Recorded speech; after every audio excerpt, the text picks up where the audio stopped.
Gusto ng Diyos lahat ng tao maligtas.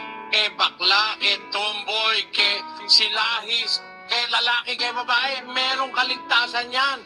Pakinggan nyo sa unang Korinto 6:9 hanggang 11. Basa. O hindi ba ganinyo nalalaman na ang mga liko ay hindi magsisipagmana ng kaharian ng Diyos?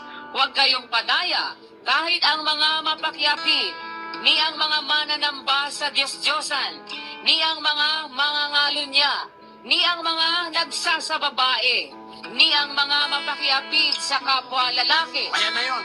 Yung mga bakla at saka mga silahis, nagsasawap sa kapwa lalaki. Ano pa? Ni ang mga magnanakaw, ni ang mga masasakit, ni ang mga manglalasing, ni ang mga mapagtungayaw, ni ang mga manglulupig ay hindi magmamana ng kaharian ng Diyos.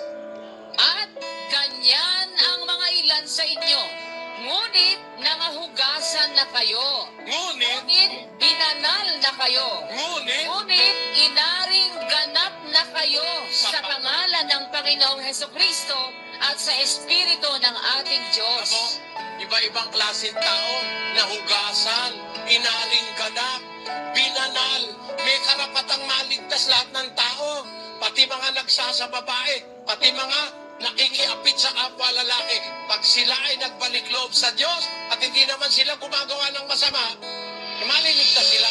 Kahit na pating, kahit na tomboy, basta hindi ka naman lumalabag sa kalooban ng Diyos, wala kang ginagawang perwisyo masama sa kapwa, sumusunod ka sa utos, naglilingkod ka sa Diyos, bukas ang langit para sa iyo.